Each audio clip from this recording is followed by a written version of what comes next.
Hello and welcome. जो बच्चों आज क्लास 10th का बोर्ड का पेपर हो आरबीएससी का, हम लोग फटाफट है जो 10 या 15 मिनट की इस वीडियो के अंदर क्यों सॉल्यूशन देख लेते हैं। डिटेल में वीडियो में बाद में डाल दूंगा, आप एक बार ट्राई करके वीडियो चेक कर लो कि आपकी कितना सही हो रहा है। ठीक है, पेपर होने वाला तो हो चुका है। ठीक है, तो सबसे जो पहला क्वेश्चन था आपका, इसका हो जाएगा ईया और इसका ब है जो वो सही उत्तर हो जाएगा। फिर अगले पे बढ़ रहे बच्चों, सेकंड क्वेश्चन गुण स्वर, तो इसमें रमेश है जो आपका ऑप्शन सही हो जाएगा, है जो विकल्प सही हो जाएगा। फिर अगले पे बढ़ रहे हैं, उत्साह कविता के कवि सूर्यकांत त्रिपाठी निराला बताना है, ब सही हो जाएगा। फिर बच्चों हम लोग अगले पे बढ़ रहे हैं, इसी में राम लक्ष्मण परशुराम संवाद की भाषा कौन सी है, तो आपको भाषा बतानी है और इसमें भाषा हो जाएगी हमारी अवधि, और द उत्तर हमारा सही है बच्चों। फिर अगले पे बढ़ रहे हैं, गोपियां किसके ऊपर है जो ताना कस रही है या फिर व्यंग्य बाण छोड़ रही है, उद्धव के ऊपर, इसका अ है जो सही हो जाएगा। फिर अगले पे है, किसी भाव अवस्था गुण अथवा दशा के नाम पर बहुत सारे बच्चों ने संज्ञा लिखा होगा, जल्दीबाजी में ध्यान नहीं दिया, लेकिन ये भाववाचक संज्ञा हो जाएगी इसमें। अगला जो था हमारा, वे सब जो संज्ञा सर्वनाम की विशेषता बताते हैं उन्हें सर्वनाम कहते हैं बच्चों। अगले में जिसके ऊपर कर्म प्रयुक्त नहीं होता उसे अकर्मक है जो क्रिया कहते हैं। अगला वे संयोजक या फिर योजक दोनों आप लिख सकते हैं, यहाँ पे उत्तर हो जाएगा। अगला है, वे शब्दांश जो किसी के अंत में लगते हैं, पीछे लगते हैं, उन्हें प्रत्यय कहते हैं, आगे लगने वालों को उपसर्ग कहते हैं, अंत में हो जाएगा।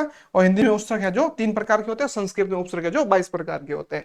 फिर अगले पे बढ़ रहे बच्चों हम लोग, ये उत्तर इसमें जो प्रश्न गद्यांश दे रखा था इसको पढ़ के हमें उत्तर देना। इसका क्या क्या हो सकता है शीर्षक, या तो हो सकता है हमारा नव युवकों का राष्ट्र, या फिर युवा और राष्ट्रीय धारा। इससे मिलते जुलते आपने भी दिए होंगे तो चले, क्यों इसमें कोई ऐसा फिक्स नहीं है कि एक ही होना चाहिए। ठीक है, फिर अगले पे बढ़ रहे बच्चों हम लोग, अगले का वर्तमान में है जो युवक, कैसे युवक को आवश्यकता है, तो ये बता रखा है, राष्ट्र को शारीरिक दृष्टि से मजबूत निर्भय तथा ऐसे नव युवकों की आवश्यकता है जो राष्ट्र को शारीरिक दृष्टि से मजबूत होने चाहिए, निर्भय होने चाहिए, और ये दो उसके अंदर गुण होने चाहिए। फिर है, राष्ट्र की सबसे बड़ी सेवा क्या है, गरीबों भूखों और पीड़ितों की सेवा, वो मैं अपने आप को जो अर्पित करना। फिर नेक्स्ट है हमारा, स्वामी विवेकानंद जी ने कहा था, ये अच्छे से याद है, उठो जागो और तब तक मत रुको जब तक आपको अपने लक्ष्य की जो प्राप्ति ना हो जाए। फिर अगले पे बढ़ रहे बच्चों हम लोग, ठीक है, राष्ट्रभक्ति की भावना का आधार किसे, विवेक और प्रेम, इसके अंदर ही दे रखा था, बहुत सरल था। फिर अगले पे बढ़ रहे हम लोग, आस्तिक शब्द का नास्तिक हो जाएगा, यहाँ पे बता भी रखा है, नास्तिक जो ईश्वर के अंदर है जो विश्वास नहीं रखता बच्चों, आस्तिक जो विश्वास रखता है, नास्तिक जो विश्वास नहीं रखता। ठीक है, गद्यांश का क्या होना चाहिए, गुणा का महत्व। अगला ये चौथा क्वेश्चन स्टार्ट हो गया, चौथा प्रश्न स्टार्ट हो गया है। ठीक है, फिर बता रखा है, आदमी के मग में कौन नहीं टिक सकता, ठीक है, विघ्न। ठीक है, फिर अगला है विघ्न, उसके बाद में अगला है, पत्र कब पानी बन जाता है, मानव जब जोर लगाता है। अगला है, रोशनी किससे नहीं मिलती, बत्ती जो नहीं जलाता है उसको रोशनी नहीं मिलती। ठीक है, फिर अगला है, पर्वत के पांव कब उखड़ जाते हैं, जब किसी व्यक्ति के सामने अत्यधिक कठिन या संघर्ष आता है तो वह हार मान लेता है। ठीक है, अगला है, फिर अगला का है, मेहंदी के बीच में क्या छिपा है, ठीक है, गहरे अर्थ में किया गया है, आंतरिक सुंदरता के रूप में, इसका छिपा अर्थ है कि छिपी हुई सुंदरता या विशेषता हो सकती है जो व्यक्ति की भावना या व्यक्ति की गहराइयों को दर्शाती है, डीप जो इस तरीके से। ठीक है, मैं थोड़ा सा इसको जूम कम करता हूँ, आपको विजिबल नहीं है।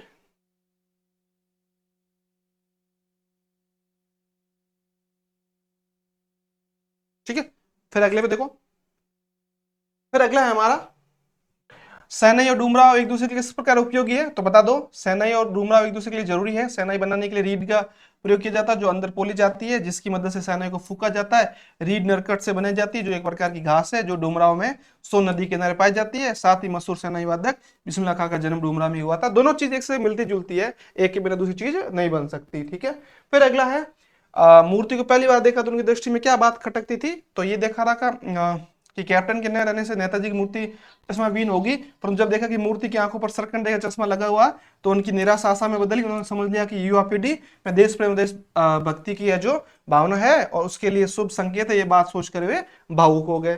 फिर अगला है, छोटे बच्चे की मनोरी मुस्कान वाला क्वेश्चन था। बच्चे की धुंधली मुस्कान से कवि को आनंद की अनुभूति होती है। इस मुस्कान को देखकर कवि के मन में वात्सल्य भाव उमड़ने लगते हैं। उसे लगता है कि बच्चे की यह मुस्कान मृतक में भी प्राणों का संचार कर लेती है, कठोर से कठोर हृदय को पिघला सकती है, और बांस अथवा बबूल जैसे कठोर वस्तु के पेड़ों को भी फूल खिला सकती है। कहने का मतलब उस दंतुरित के बारे में बताना। हो सकता है उत्तर आपका और मेरा मिलता जुलता हो, अलग भी हो सकता है, क्योंकि आपके टीचर ने क्या लिखा है, मैंने किस ढंग से पढ़ा है, उसमें थोड़ा बहुत फेरबदल हो सकता है। बाकी ग्रामर पार्ट आपका जो ज्यादा ध्यान में रखना। फिर अगला है हमारा, उत्साह कविता का मूल भाव, उत्साह कविता का सार। उत्साह कविता में कवि कहता है कि संसार के सभी लोग गर्मी के कारण व्याकुल और अनमने हो रहे थे। संसार के संपूर्ण मानव समुदाय में बदलाव के परिणाम स्वरूप व्याकुलता और अनमनी परिस्थितियों का वातावरण बना हुआ था। साहित्य के द्वारा इस समाज में चेतना का भाव आने का भरोसा बना है। फिर नेक्स्ट है हमारा, गंगटोक शहर को देखकर हमने कल ही समझा था हमारी वन शॉट वीडियो के अंदर, गंगटोक बोलो लोग मेहनत थी कि गंगटोक आज भी अपने पुराने स्वरूप को कायम रखे हुए, वहाँ की संस्कृति आज भी वही की वही है।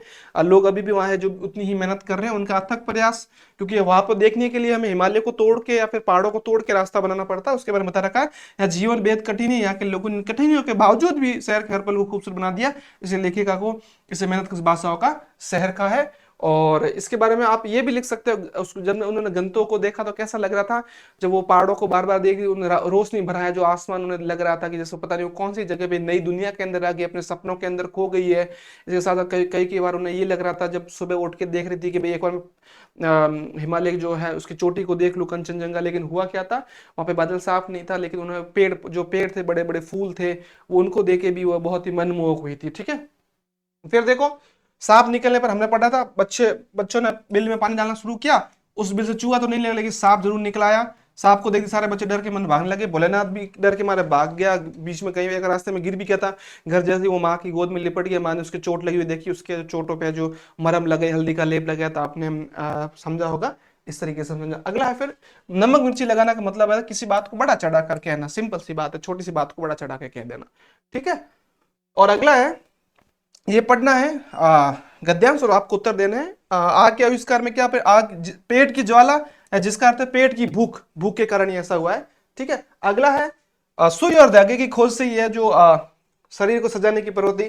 फिर अगला है हमारा खुले आकाश के नीचे सोए व्यक्ति की नींद क्यों नहीं आती, वो अपने जीवन में संतुष्ट नहीं, उसको अलग अलग और चीजों की लालसा या फिर लालच लगा रहता है इस कारण। फिर ठीक है, अगला है निठल्ला नहीं बैठ सकता, यानी खाली या निकम्मा बिना काम के नहीं बैठ सकता, उसको कुछ न कुछ काम करते रहने का मन करता रहता है। फिर है हड़ताल, अगला इसी में अथवा वाला था, अथवा में पूछ रखा है हड़ताल का आह्वान किस आजाद हिंद फौज के मुकदमे के सिलसिले को लेकर हुआ था। हड़ताल का आह्वान, जो हड़ताल नहीं कर रहे थे छात्रों का एक समूह, बहुत बड़ा समूह, वहां जाकर हड़ताल नहीं था, वहां पे जाके हड़ताल करवा रहा था जो लोग हड़ताल में शामिल नहीं हो रहे थे।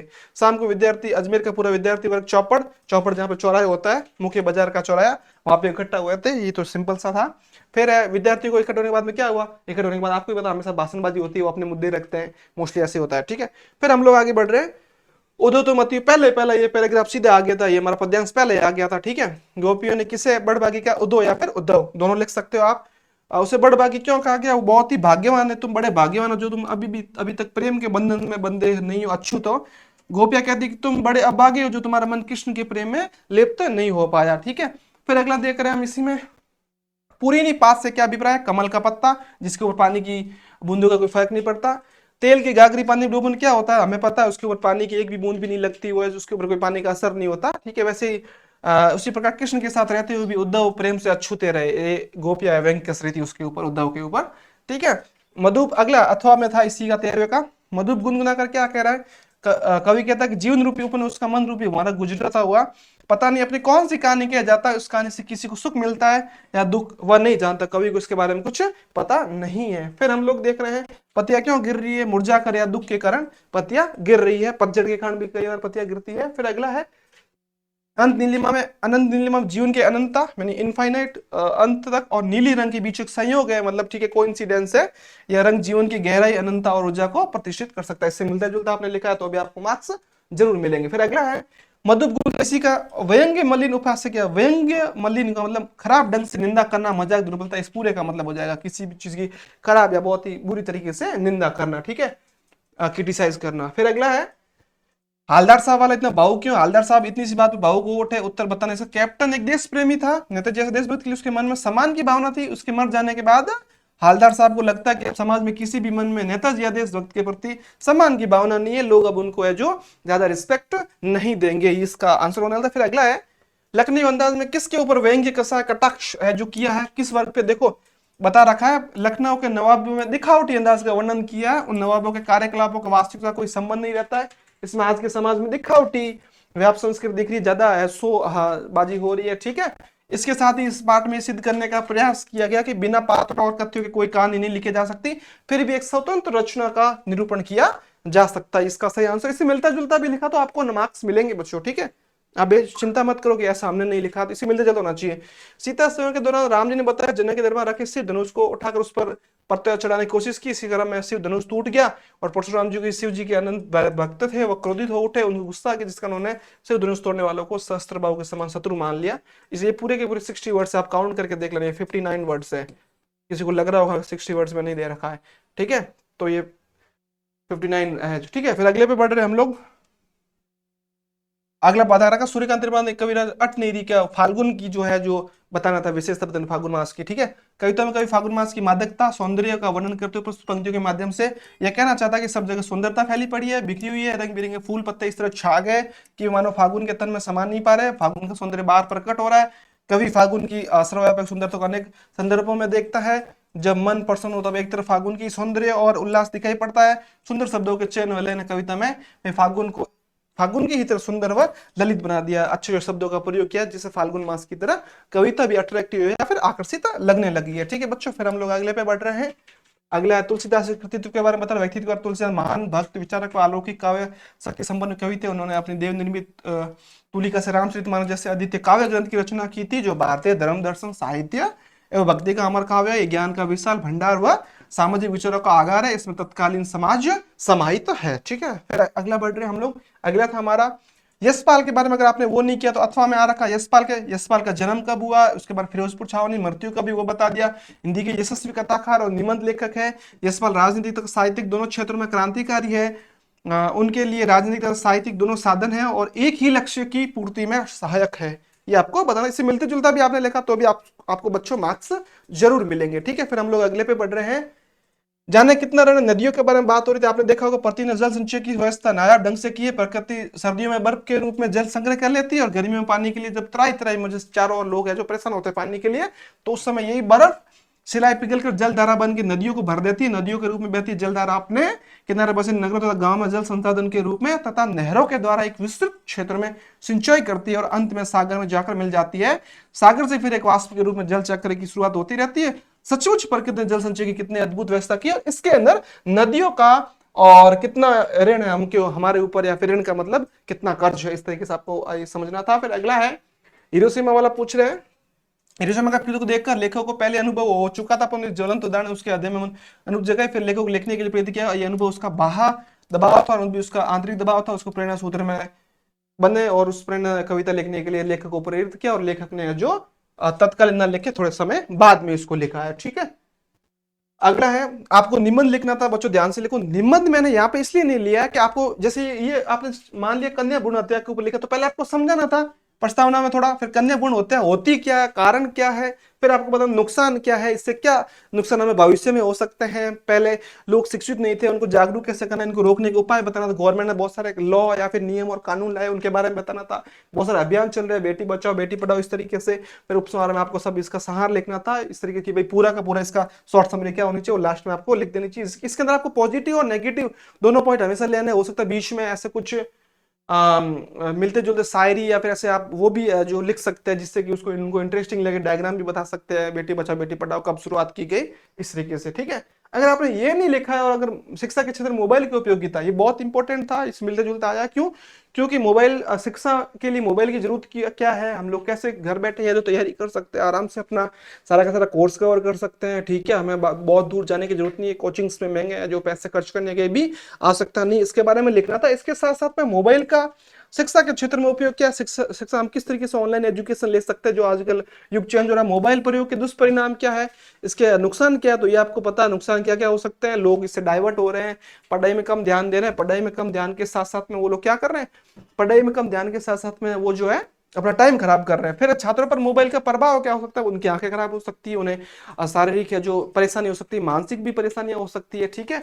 उपसार में आपको इस सब का सहार लिखना था, पूरा जो शॉर्ट एंड समरी बतानी थी, और फिर मोबाइल का आप बता भी सकते थे क्या उनके नुकसान है और क्या फायदे हैं, ठीक है। फिर उसके बाद में मैं अगर बात करूं, नेक्स्ट हमारा है कि ध्वनि प्रदूषण के बारे में बताना। ध्वनि प्रदूषण होता क्या है, किस तरीके से होता है, इसके दुष्परिणाम क्या है, हृदय संबंधी बीमारी हो जाती है, कानों से संबंधी बीमारी हो जाती है, ठीक है। ये सब आपको है जो वहां पे करना था, ठीक है। और इसके साथ साथ में अगर मैं बात करूं, एक सेकंड मुझे आप टाइम देना, ठीक है। फिर हम लोग अगली स्लाइड पे बढ़ रहे हैं बच्चों। निबंध यहाँ पे एक और लेके आता लास्ट में, आप मेरे जीवन की अविस्मरणीय घटना, ऐसी घटना आपको बतानी थी जिसने आपका पूरा जीवन चेंज कर दिया। आपने कोई एक्सीडेंट देख लिया या फिर कुछ ऐसी सरप्राइजिंग न्यूज देख ली, तो उसके बारे में आपको है जो लिखना था। फिर घटना का वर्णन ये मैं नहीं बता सकता, आपकी लाइफ में अगर हुआ है तो मोस्टली बच्चों ने कन्या भ्रूण हत्या या फिर मोबाइल के बारे में लिखा होगा, ये मान रहा हूं मैं, ठीक है। अगला है फिर आपको है जो प्रार्थना पत्र लिखना था, सेवा में प्रधानाचार्य राज्य के ये सब कुछ दे रखा था, उसके अकॉर्डिंग लिखना था। यहाँ तक आपने लिखा है तो आपको है जो 1 और आधा नंबर मिलेगा पूरा का पूरा। फिर ये मैंने गैपिंग इसमें आती है, मैं गैपिंग इसलिए नहीं दे पाया, वरना ये आपको पूरा का पूरा है जो दिखता ही नहीं, इस रीजन की वजह से मैं यहाँ पे गैपिंग नहीं दे पाया हूँ। आपको यहाँ पे विषय भी लिखना था, साधन निवेदन के बाद बताना था, पुस्तकालय का आयोजन करना है, इसमें क्या क्या होने वाला है, इसका फायदा क्या है, इसके जो कौन कौन इसका फायदा उठा सकता है। लास्ट में उनको धन्यवाद देना था। आपका आगे अगर विद्यार्थी राहुल मान कक्षा 10 वर्ग, इस तरीके से आपको लिखना था, ठीक है। अपने आप को राहुल मान के करना, चाहे आप मेल हो चाहे फीमेल हो। आपने अगर ऐसा खुद का नाम लिखा तो आपका नंबर कटेंगे, इस बात का आप खास करके ध्यान रखें। फिर हम लोग अगले पे बढ़ रहे हैं बच्चों। अगले पे जो आपको अर्जुन मित्र है, अपने आप को है जो अर्जुन मानते हुए आगे जो आपको निबंध लिखना था, सॉरी पत्र लिखना था। पत्र में आपको अनुशासन का महत्व बताना था। उत्तर अपना पता, दिनांक, प्रिय राकेश, फिर लिखना कि तुम सही होंगे।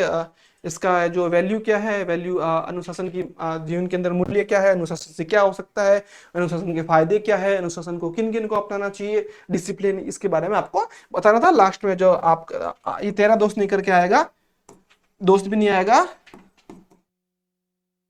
आपका मित्र, ठीक है।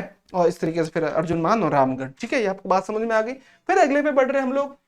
महिला, इसमें आपको एक विज्ञापन बनाना था, ये बीच में आ जाएगा, महिला उद्यमिता केंद्र, ठीक है। फिर आपको ये बताना था इसके बारे में, लाइनें छोड़ छोड़ के समझाना था किस तरीके से है। आपका पता लिखना है यहाँ पे, जो भी आपका संपर्क नंबर है, आपके लास्ट में लिखना है महिला उद्यमिता केंद्र, आपके स्वाद की गारंटी, घर के खाने में उनके। और ये अट्रैक्टिव बनाने के लिए आप ऐसे बोल्ड बोल्ड भी कर सकते थे इसको, इसके बारे में लिखना, ये कोई इतना कठिन भी नहीं था, ठीक है। फिर हम लोग अगले पे बढ़ रहे हैं। लास्ट में आपको है जो प्रदर्शनी के लिए विज्ञापन लिखना था, विज्ञान जो अनुपयोगी चीज उसके ऊपर आपको पढ़ के बताना था। अद्भुत कला प्रदर्शनी हमारे विद्यालय में ये होने जा रहा है, इसके अंदर आप ये चीजों का आप प्रयोग कर सकते हैं, आप उसमें नई चीजें बना सकते हैं। फिर उसके बाद में समय बताना आपको, दिनांक ध्यान रहे, दिनांक आज से कुछ दिनों के बाद की बतानी है, आज की नहीं बतानी है, ठीक है। स्थान बता दिया, स्नेह बता, स्नेह लास्ट में लिख दिया, और राजकीय महाविद्यालय बाइतू है जो मैंने ऐसे लिख दिया, इस विद्यालय के नाम लिख दिया। आप अपने विद्यालय का नाम लिख सकते, इसके अंदर कोई स्पेसिफिक ऐसा नहीं था कि आपको एक ही जगह ना, कुछ भी जगह का नाम लिख सकते हैं। जिसके अंदर बता रखा वहां तो आपको वैसे लिखना पड़ेगा, और जहां पे नहीं बता रखा है वहां पे आप लोग है जो अपनी मर्जी से भी नाम लिख सकते हैं, ठीक है। यहाँ तक मैंने आपको समझा दिया। तो इसकी क्विक वीडियो थी, डिटेल में सोल्यूशन में बाद में डाल दूंगा, अभी थोड़ा टाइम कम है। आप लोग ऐसे सपोर्ट बनाए रखिए, ठीक है, और ज्यादा से ज्यादा चैनल को सपोर्ट कीजिए। अगले पेपर्स के लिए भी मैं आपकी वन शॉट वीडियो आज शाम को ज्योग्राफी या फिर भूगोल की लेके आ रहा हूँ। फिर मिलते हैं अपना अगली वीडियो में, तब तक के लिए अपना ध्यान रखें, ठीक है बच्चों।